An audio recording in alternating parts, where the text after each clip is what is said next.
विद्यार्थी मित्र हो, आपण reproduction in lower and higher animals हा चॅप्टर सुरू केलेला आहे. त्यामध्ये आपण मेल रिप्रोडक्टिव्ह सिस्टीम मागच्या वेळेला डिस्कस केलेली आहे की ज्याच्यामध्ये वेगवेगळे पार्ट्स असे असतात. उदाहरणार्थ testis, epididymis, vas deferens, prostate gland, Cowper's gland, seminal vesicles, urethra and penis असे वेगवेगळे पार्ट असतात. त्याची आपण डिटेल चर्चा केली आहे. आता त्याची आपण चर्चा नाही करणार आहोत. नेक्स्ट पार्ट आपण डिस्कस करूयात आज. And the next part is female reproductive system. आज आपण फिमेल रिप्रोडक्टिव्ह सिस्टीम याच्याबद्दल चर्चा करणार आहोत. Female reproductive system consists of 7 parts. It is made up of 7 different parts. Number 1, ovaries. Ovaries. Number 2, oviducts. Number 3, uterus. Number 4, vagina. Number 5, vulva. Number 6, Bartholian glands. And number 7, mammary glands or breasts. Mammary glands or breasts. So these are the different parts of female reproductive system. We will discuss one by one. Number 1, ovaries. Ovaries, these are 2 in number. They are oval or almond shaped and located in the pelvic cavity just near the kidneys. They are whitish, almond shaped or round shaped, present in pelvic cavity near the kidneys, and each ovary is measuring about 3 centimeter in length, 1.5 centimeter in breadth and 1 centimeter in thickness. याची लांबी साधारणतः 3 centimetre, रुंदी 1.5 centimetre आणि जाडी 1 centimetre असते. Each ovary is covered by a double fold of peritoneum called mesothelium. या ओव्हरीच्या वरती एक कवरिंग असतं की ज्याला मेसोथेलियम असं म्हणायचं. Each ovary is connected to the uterus as well as to the body wall by means of thread-like connections called ligaments.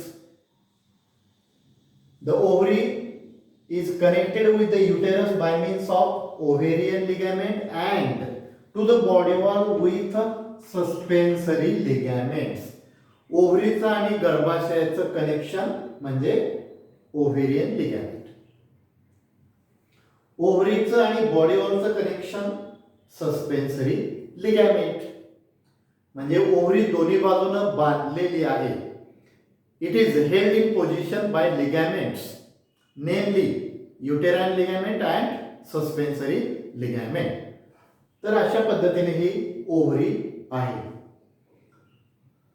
ओव्हरीला काम काय आहे? What is the function of ovary? Ovary perform 2 important functions. Number 1, production of female gamete.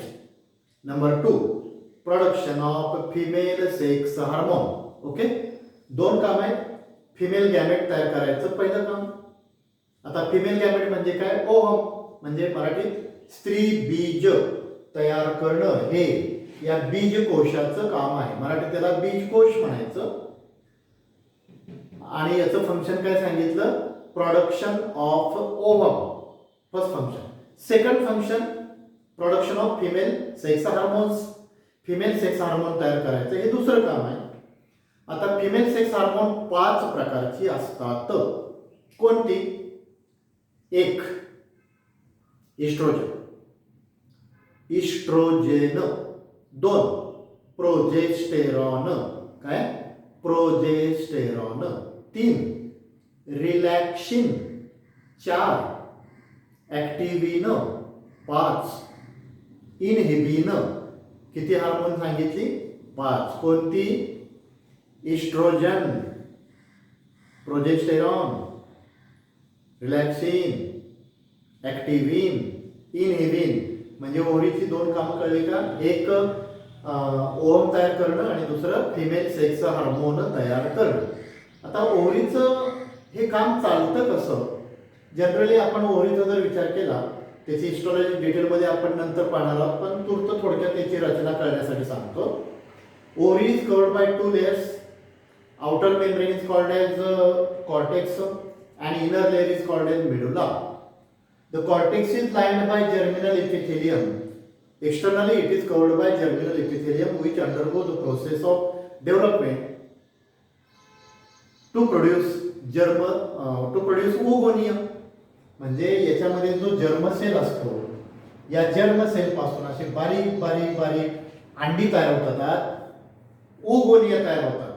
अशा oogonia किती असतात? बारीक बारीक बारीक. There are million of oogonia. Millions, साधारणपणे 2 million oogonia are there just before the birth. मुलगी जेव्हा आईच्या पोटामध्ये वाढत असते तेव्हा तिच्या स्वतःच्या ओव्हरीमध्ये 2 मिलियन oogonia असतात. 2 मिलियन. जन्माच्या वेळेला त्याचं रिडक्शन होतं, कमी होतात. They remain about 1 million. आणि मुलगी जन्माला आल्यानंतर साधारणतः जेव्हा तिच्यामध्ये मॅच्युरिटी येते तोपर्यंत अजून, आता हे oogonia तसेच राहत नाही. oogonia पासून फॉलिकल तयार होतात. oogonia undergo the process of development to produce follicles which are in different developmental stages. या oogonia वेगवेगळ्या अवस्थेमध्ये असतात. Primordial follicles, primary follicles, secondary follicles, tertiary follicles आणि त्यानंतर ग्रोईंग फॉलिकल आणि शेवटी मॅच्युअर फॉलिकल किंवा त्याला ग्राफियन फॉलिकल म्हणायचं. म्हणजे थोडक्यात काय बघायचं सांगतो, हे oogonia ही बारीक बारीक अंडे ती मोठी मोठी मोठी होत जातात आणि यातलं एकच ओव्हम मॅच्युअर होतं की ज्याला ग्राफियन फॉलिकल. यातलं एक फॉलिकल मॅच्युअर होतं की ज्याच्या आतमध्ये ओव्हम आहे. फॉलिकल किती अनेक आहेत, त्यातलं एक मॅच्युअर होतं. कधी मॅच्युअर होतं? साधारणपणे मुलगी मॅच्युअर झाल्यानंतर, वयात आल्यानंतर. आता आपल्याला माहित आहे मुली साधारणतः कोणत्या स्टेजमध्ये वयात येतात, तर साधारणतः 13व्या वर्षी त्यांच्यामध्ये मॅच्युरिटी येते. That is called as onset of maturity, और वी कॅन से मिनार्की, और वी कॅन से मेन्स्ट्रुएशन. मुलगी वयात येणं म्हणजेच मासिक पाळीला सुरुवात होणं. साधारणतः 13व्या वर्षी ही सुरुवात होते आणि 13व्या वर्षी पहिलं बीज तयार होतं आणि त्यानंतर दर महिन्याला एक बीज तयार होतं. तुम्हाला माहिती आहे साधारणतः 13व्या वर्षी जरी मॅच्युरिटी आली तरी स्त्री आयुष्यभर प्रजननक्षम नसते. 45व्या वर्षी तिची बीज निर्मितीची क्षमता नष्ट होते, म्हणजे MC लॉस्ट होते, MC बंद होते. हा मधला जो पिरियड आहे, कोणता मधला? 13 वर्षापासून ते 45 वर्षापर्यंतचा जो पिरियड आहे, that period is said to be reproductive period. म्हणजे फिमेलचा विचार केला, ह्युमन फिमेलचा विचार केला तर ह्युमन फिमेलला 32 इयर्स रिप्रोडक्टिव्ह स्पॅन सापडतो. प्रजनन कालावधी स्त्रियांमध्ये किती आहे? 32 वर्षाचा आहे. आणि मी तुम्हाला सांगितलं की स्त्रियांमध्ये 13व्या वर्षी पहिलं बीज तयार झालेलं आहे. The first ovum is produced at the age of 13 years and later on one ovum is produced from one of the ovary every month. प्रत्येक महिन्याला या 2 पैकी एका ओव्हरीमधून एक बीज तयार होतं. दे फंक्शन अल्टरनेटली. या महिन्यामध्ये हिचं काम चालू असेल, पुढच्या महिन्यामध्ये ही काम करते, ही थांबलेली असते. अशा पद्धतीनं याच्यामध्ये बीज निर्मिती होते. म्हणजे एक स्त्री जरी 2 मिलियन ओगोनिया जन्मापूर्वी असल्या तरी जन्मताना 1 मिलियन राहतात. जन्मल्यानंतर 40,000 मॅच्युरिटी पर्यंत त्याचं रूपांतर 40,000 पर्यंत होतं. बाकीच्या डिजनरेट होतात ना फॉलिकल, बाकीचे अंडी जे आहेत ना ते डिजनरेट होतात, नष्ट होतात. आणि हे डिजनरेशन होणं या प्रक्रियेला म्हणायचं ॲट्रेसिया. What is ॲट्रेसिया? ॲट्रेसिया म्हणजे काय? ॲट्रेसिया म्हणजे काय? Degeneration of follicles during growth. मुलीचं वय वाढत असताना हे जे फॉलिकल आहेत त्यातले काही फॉलिकल नष्ट होतात, डिजनरेट होतात, की ज्या प्रोसेसला ॲट्रेशिया म्हणायचं. आणि ह्या ॲट्रेशियामुळं फिमेलमध्ये साधारणतः मॅच्युरिटीच्या वेळेला फक्त 40,000 फॉलिकल असतात. त्यातलं एक मॅच्युअर होते मॅच्युरिटीच्या वेळेला आणि मग प्रत्येक महिन्याला एक असं 45 वर्षापर्यंत चालतं.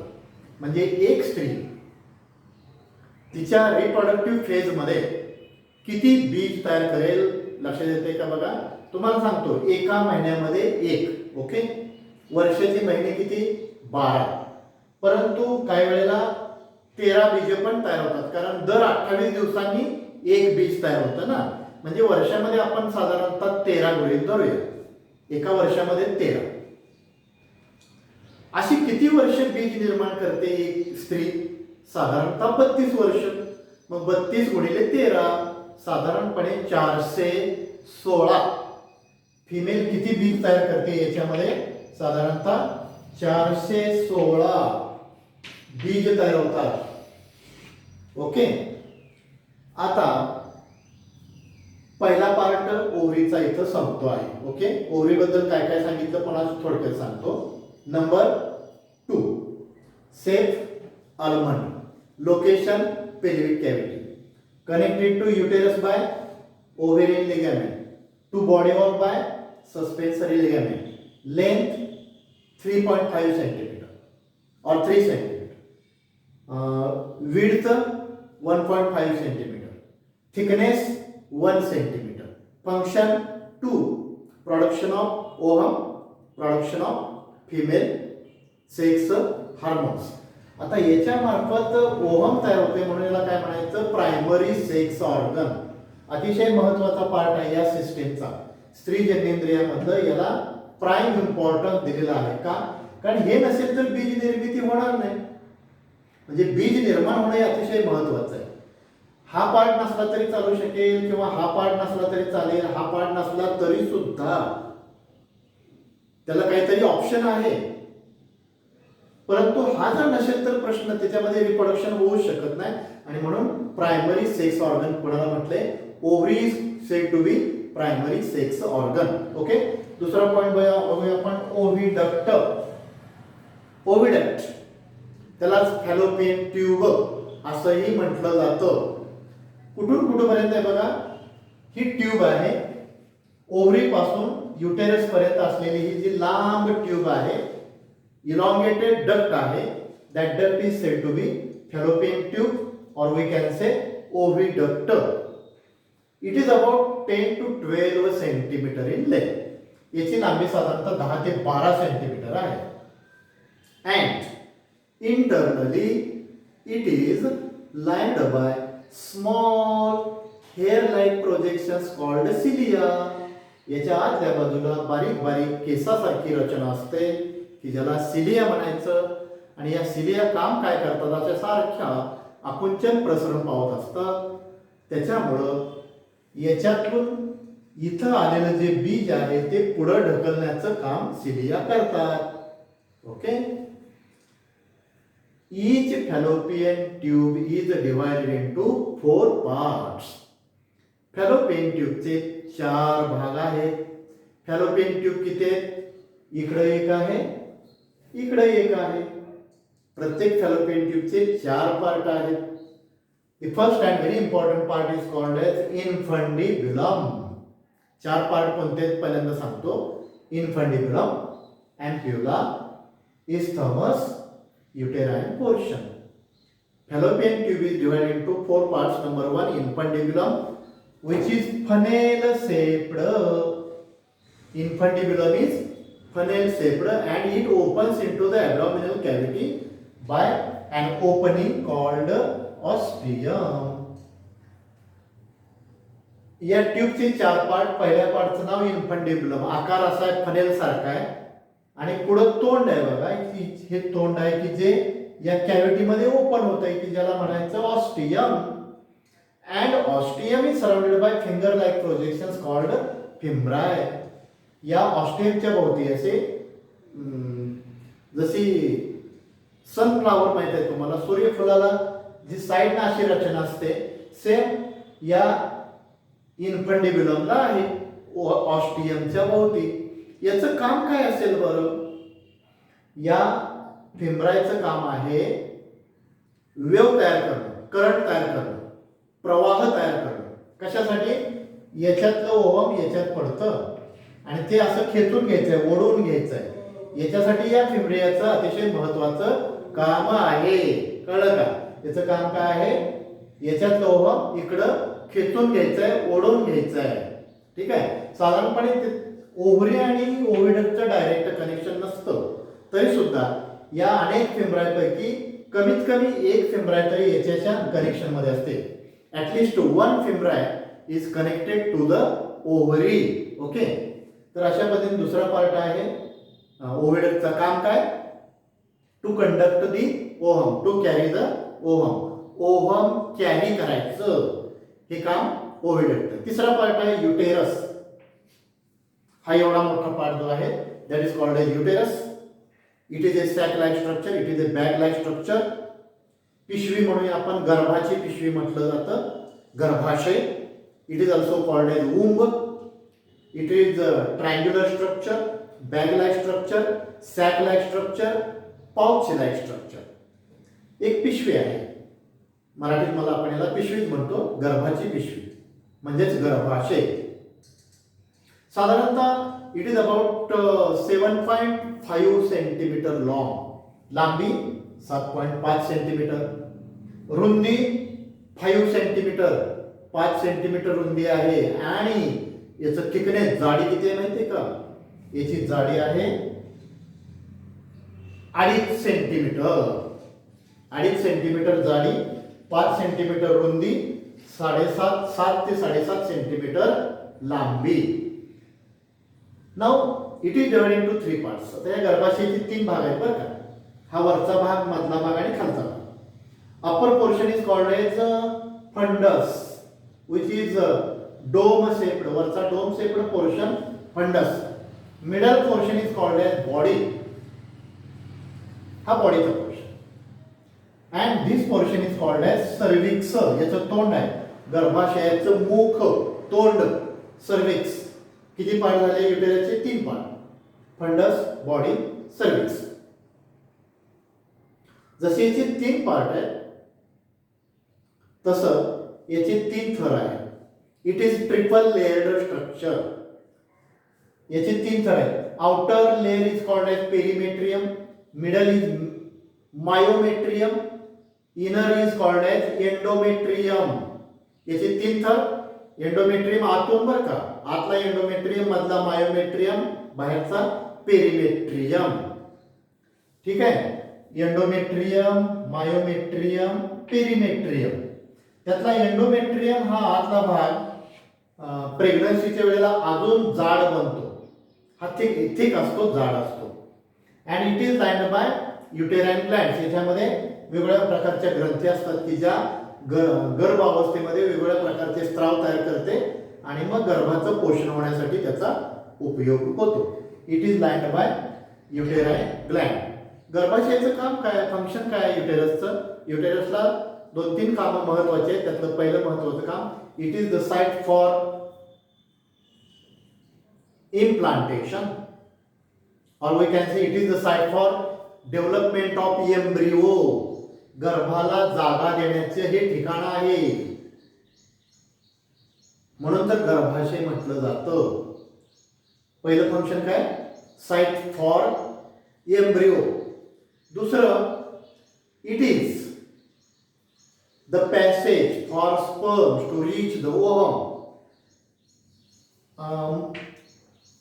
वयामध्ये आल्यानंतर या ओव्हरीमध्ये ओव्हम तयार होतं आणि ते इथून इथपर्यंत येतं. आता या ओव्हम बरोबर जर फ्युजन व्हायचं असेल तर त्याला फर्टिलायझेशन म्हणायचं. फर्टिलायझेशन म्हणजे काय, मेल आणि फिमेल गॅमेट एकत्र येणं, पुरुष बीज आणि स्त्री बीज एकत्र येणं. आता पुरुष बीज स्त्री बीजाबरोबर जर त्याचं मिलन व्हायचं असेल तर ते इथून येणार आहे या मार्गाने. पुरुषाचं आणि स्त्रीचं जेव्हा मेटिंग होतं, कॉप्युलेशन होतं, सेक्शुअल इंटरकोर्स होतो, तेव्हा इथं पेनिस इन्सर्ट केलं जातं, स्पर्म यात सोडले जातात आणि हे स्पर्म याच मार्गाने इकडं किंवा इकडं जाते. म्हणजे it is the way, it is the passage for sperms to reach the wall. हे दुसरं काम. पहिलं काम काय, साइट फॉर एम्ब्रियो. दुसरं वे फॉर स्पर्म. तिसरं it is the passage for menstruation और वी कॅन से ब्लीडिंग. म्हणजे मासिक पाळीच्या वेळेला जो रक्तस्राव होतो तो सुद्धा याच्यामुळंच होतं. याच्या आतला लेअर ब्रेक होतो आणि तिथल्या रक्तवाहिन्या तुटतात आणि इथून रक्त बाहेर पडतं. गर्भाशय नसेल तर मासिक पाळी सुरू सुद्धा होत नाही किंवा गर्भाशय होतं आणि ते नंतर काढलं तर ते काढलं की आपोआप मासिक पाळी सुद्धा बंद होते. म्हणजे एमसीचा आणि याचा अतिशय जवळचा संबंध आहे. गर्भाला वाढवण्याचं काम गर्भाशय करते आणि स्पर्मला ओव्हम पर्यंत जाण्याचा तो मार्ग. असे 3 महत्त्वाची कामं गर्भाशयाला करावी लागतात. चौथा पोर्शन आहे व्हजायना. हा पोर्शन आहे, it is a small tube. It is about 7 to 8 centimetre in length. साधारणतः 7 ते 8 सेंटीमीटर लांबीची एक नळी आहे, पाईप आहे, ट्यूब आहे. It opens outside as external vaginal opening. बाहेरच्या बाजूला ओपन होईल. या ओपनिंगनं त्याला म्हणायचं external opening, external vaginal opening. This opening is covered by, partially covered by. या ओपनिंग वरती असं पार्शल मेम्ब्रेन असतो, पार्शल कवरिंग असतं, पूर्णपणे नाही बरं का, पार्शल कवरिंग असतं. and this partial covering is called as hymen, and it is said to be that presence of hymen is said to be an indication of virginity, but it is not totally true. It is not 100% true because sometimes this may be ruptured due to heavy exercise, emotion, stress, cycling, heavy exercise, etc. This membrane is called as hymen. Vaginal opening वरती जो membrane आहे त्याला काय म्हणायचं, हायमेन. म्हणजे मराठीत त्याला योनी पटल म्हटलं जातं. आणि हा मेम्ब्रेन आपल्या समाजामध्ये एक अंधश्रद्धा आहे किंवा गैरसमजूत आहे. काय, हा मेम्ब्रेन असणं म्हणजे ती मुलगी कुमारिका अवस्था तिची भंग झालेली नाही, कौमार्य भंग झालेलं नाही, याचं ते चिन्ह समजलं जातं, लक्षण समजलं जातं. परंतु 100% सत्य नाही. कारण हा पडदा जर असेल तर पहिल्या सेक्शुअल इंटरकोर्सच्या वेळेला तो ब्रेक होतोच होतो आणि त्याच्यामुळं ब्लिडिंग होतं. आणि बऱ्याचशा मुलींमध्ये पहिल्या सेक्शुअल इंटरकोर्सच्या वेळेला ब्लिडिंग होत नाही कारण तो पडदा अगोदरच ब्रेक झालेला असतो. कशामुळं, कशाही मुळे झाले असेल, कदाचित सायकलिंग मुळे झाला असेल, एक्सरसाइज मुळे झाला असेल, स्विमिंग मुळे झाला असेल, भावनिक तणावामुळे झाला असेल, कशामुळेही झाला असेल किंवा सेक्शुअल इंटरकोर्स मुळे झाला असेल. म्हणून जरी अशी समजूत असली की हायमेन असणं म्हणजे कौमार्य भंग न झाल्याचं चिन्ह, हे काय 100% सत्य नाही. याच्यावर अनेक वेळेला वाद निर्माण होतात, काही वेळा घटस्फोटाची प्रकरणं सुद्धा घडतात. का, कारण पहिल्या लैंगिक संबंधाच्या वेळेला रक्तस्राव झाला नाही, याचा अर्थ या मुलीचा लग्नाच्या अगोदर कधीतरी लैंगिक संबंध आलेला आहे आणि या शंकेमुळं घटस्फोटापर्यंत प्रकरण जातात. परंतु हे सत्य नाही. म्हणजे हायमेन असणं म्हणजेच कौमार्य भंग झालेलं नाही असं नाही. कौमार्य भंग न होता सुद्धा हायमेन ब्रेक होऊ शकतं. त्याला अनेक कारण आहेत, मी आता सांगितले. ओके, तर अशा पद्धतीने हे 4 पार्ट आपण डिस्कस केले आहेत. पाचवा पार्ट आहे वल्वा, त्यालाच एक्सटर्नल जेनिटॅलिया म्हणायचं. वजानाच्या बाहेरच्या बाजूला जो पार्ट असतो त्याला एक्सटर्नल जेनिटॅलिया म्हणायचं. त्याचे 5 पार्ट कोण पडतात? लॅबिया मेजरा, लॅबिया मायनरा, मॉस प्युबिस, क्लायटॉरिस आणि लॅबिया मेजरा, लॅबिया मायनरा, वेस्टिब्यूल, क्लायटॉरिस आणि मॉस प्युबिस असे 5 पार्ट मिळून एक्सटर्नल जेनिटॅलिया तयार होतं. तर हा पार्ट मी उद्या आणखी डिस्कस करणार आहे. आज आपण 4 पार्ट डिस्कस केले आहेत. Ovary, oviduct, uterus, vagina. Okay, ovary, oviduct, uterus आणि वजायना. वल्वा, बार्थोलियन ग्लँड आणि ब्रेस्ट हा पार्ट उद्या डिस्कस केला जाईल आणि ओव्हरीची हिस्टॉलॉजी पण आपण पुढच्या लेक्चरमध्ये डिस्कस करूया. काही शंका असतील तर मला माझ्या मोबाईल नंबरवरती तुमच्या शंका पाठवू शकता. ओके, थांबूया.